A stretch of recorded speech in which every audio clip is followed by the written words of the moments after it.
3 ദിനങ്ങളിലായി ഉദയനഗർ ഹൈസ്കൂളിൽ നടന്ന ബേക്കൽ ഉപജില്ലാ സ്കൂൾ കായികമേളയ്ക്ക് സമാപനമായി.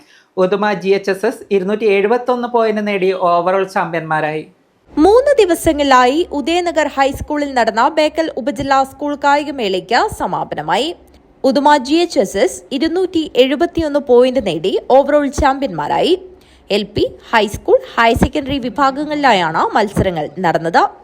119 പോയിന്റ് നേടി Ravaneshwaram government higher secondary school 2ാം സ്ഥാനവും 118 പോയിന്റ് നേടി Periya government higher secondary school 3ാം സ്ഥാനവും നേടി. ഗ്രൂപ്പ് വിഭാഗം LP mini, Thachangad higher secondary, LP kiddies, Pullur government UP school, UP kiddies, Pullur government UP, sub junior വിഭാഗം ബാര GHS, ജൂനിയർ വിഭാഗം GHSS ഉദുമ, സീനിയർ വിഭാഗം GHSS ഉദുമയും വിജയികളായി. സമാപന സമ്മേളനം ജില്ലാ പഞ്ചായത്ത് പ്രസിഡന്റ് ബേബി ബാലകൃഷ്ണൻ ഉദ്ഘാടനം ചെയ്തു.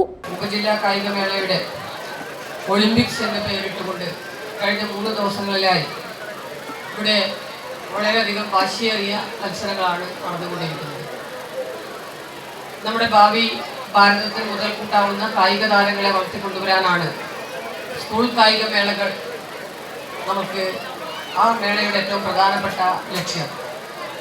വളരെ ചെറിയ പ്രായത്തിൽ തന്നെ കുട്ടികളുടെ കഴിവുകൾ കണ്ടെത്തി അവർക്ക് പരിശീലനം കൊടുത്തുകൊണ്ട് അവരെ സ്കൂൾ കായികമേളകളിൽ പങ്കെടുപ്പിച്ച് പിന്നീട് സബ് ജില്ലാ കായിക മേളകളിൽ പങ്കെടുക്കുന്നതോടെ അവർക്ക് നല്ല ആത്മവിശ്വാസവും അതേപോലെ തന്നെ അവരുടെ നല്ല പരിശീലനത്തിലൂടെ അവരെ വളർത്തിയെടുക്കാനും കഴിയുന്നു. Block panchayat president MK Vijayan അധ്യക്ഷത വഹിച്ചു. Panchayat president CK Aravindan, AO K Surendran, block panchayat അംഗം K Seetha, Chandran Karicheri, advocate MK Baburaj, A Sheeba, Bindu Peralam, A Santhosh Kumar, KV Gopalan, Katheesh Thadathil, KV Suresh എന്നിവർ സംസാരിച്ചു. News bureau, Periya.